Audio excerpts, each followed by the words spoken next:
ඔයත් දවසට කී ගමනක් විතර පීචන් වෙනවද? ඔය ජීවිතේ වැඩිපුරම ලබන්නේ ප්‍රශංසාද අපවාදද? ඔහොම මතක් කරුවා කවද්ද හොඳක් ඇහුවේ අන්තිමේට කාගෙන් හරි? එහෙනම් අම්මගෙන් තාත්තගෙන්වත් හොඳක් අහලා තියෙනවද මෙච්චර කාලයක් කරපුවාගේ? රස්සාව කරන තැන ආයතනයේ ප්‍රධානිය හොඳක් කියලා තියෙනවද? එහෙනම් අම්මා ජාතියකට කියන්නේ පින්නදුනේ එහෙම හොඳ අහන්නත් ලේසියෙන් බෑ. බුදුන්ටත් අපහාස නින්දා තිබ්බනම් සංසාරේ කරපු අකුසල් ගෙවන්න වුණා නම් පින්නදුනේ අපිටත් අපහාස ඇති ඔය ඇත්තන්ටත් ඇති නින්දා ඇති අප්‍රිය වෙලා ඇති ભેද භින්න වෙලා තිත්ත වෙලා ඇති මොකක්ද කරන්න ඕන? මිනිසත් භවයේ ලබලම තියෙන පින්නදුනේ ඔය ඒ පැත්ත හිතලා මේ අකුසල කර්ම මේ පාප කර්ම කියලා යහපතේ හැසිරෙන එක විතරයි. මේ ආත්මේ නැතත් මතු උපදින ආත්මෙක හරි යහපත් විදිහට ඉන්න නම් සරුදේ සරු විදිහට දකින්න නම් අපි පුළුවන් වෙන්න ඕනේ පෙරම් පුරලා තියෙන්න ඕනේ වෛරක්කාරකම් පරිමහනක මේ ආත්මෙන් නවත්තලා තියෙන්න ඕනේ. එනිසා මම යෝජනා කරනවා ඔය කිසිම අයුරකින් කිසිම කෙනෙක් අපහසුතාවයට පත් කරන්න එපා. කිසිම විදිහකට කිසිම කෙනෙක් රවට්ටන්න එහෙම නැහැ ජීවිතේ කවුරුවත්. කිසි කෙනෙක් රවට්ටන්න එපා. අදිෂ්ඨානශීලී වෙන්න. අද ඉඳන් පින්නතුනි පංචශීලයවත් රකින්න. කියන බොරුවේ ඉඳන් නවත්තන්න. හේතුව මේ ආත්මේ බොරු කියලා තිබ්බහම මේ ආත්මේ රවට්ටලා තිබ්බහම වංචා කරලා තිබ්බහම ආත්ම කීයක් යනකම් අපි රැවටෙන්න වෙයිද පින්නතුනේ? නිකමටවත් හිතලා නැද්ද අර මිනිස්සු කෑම ඇමට දාලා සත්තු වල්ලනවනේ. කෑම ටිකට ඉඳන් රැවටෙන්න වෙනවා පින්නතුනේ. ඒ රැවටීමේ විපාක පැහැදිලිද? බඩගින්නට කන්න කියලා යන්නේ. ගිහිල්ලා අල්ලගන්නේ මොකක්ද? මරණයනේ අල්ලගන්නේ. ඔය ලේසි පහසුනේ අනේක රවට්ටන එක. ලේසි පහසුනේ අනේකට වංචා කරන එක. ඕන තරම් අපි දන්නවා මිනිස්සු ඉන්නවා තමන් කරන පව් සාධාරණීකරණය කරනවා. අරනේ මටත් මෙහෙම වුණා ඔකට ඔහොම වුණාට කමක් නැහැ කියලා. කවදාවත් පින්නතුනි පව් සාධාරණීකරණය කරන්න යන්න එපා.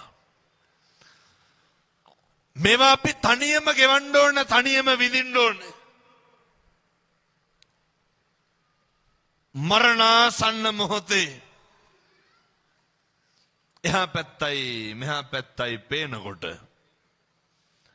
පින්නතුනි ඔක අපි තනියම දරා ගන්න ඕන. දැන් අපේ තරුණ දුවලා පුතාලා මහත්තුරු හිතනවා ඇති ඔය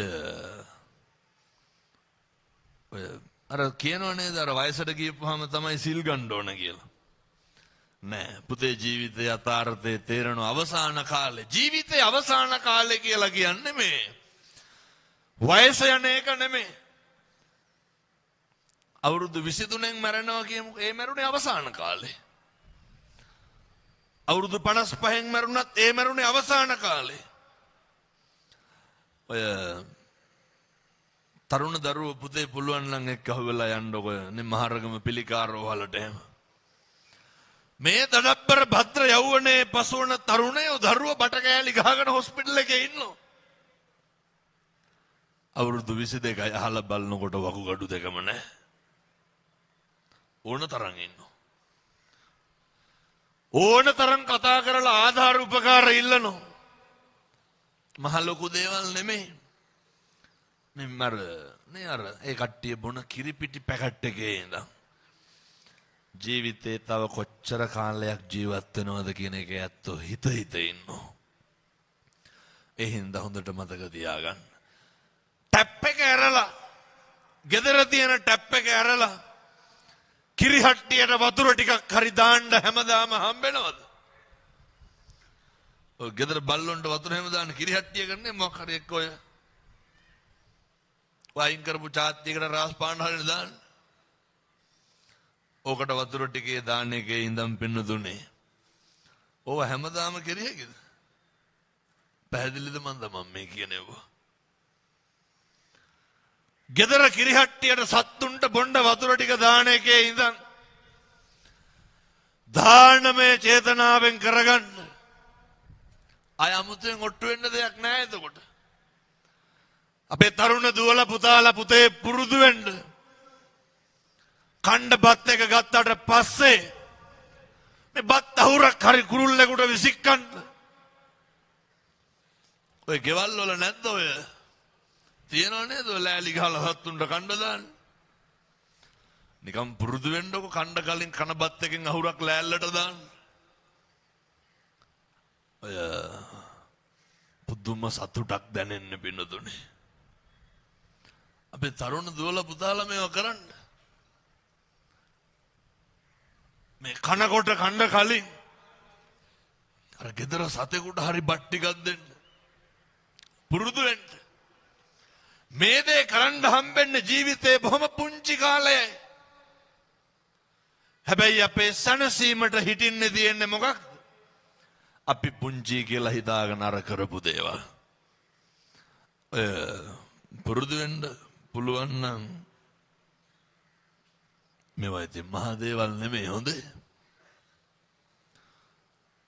බොහොම කලාතුරකින් තමයි අපට අවස්ථාවක් උදා වෙන්නේ.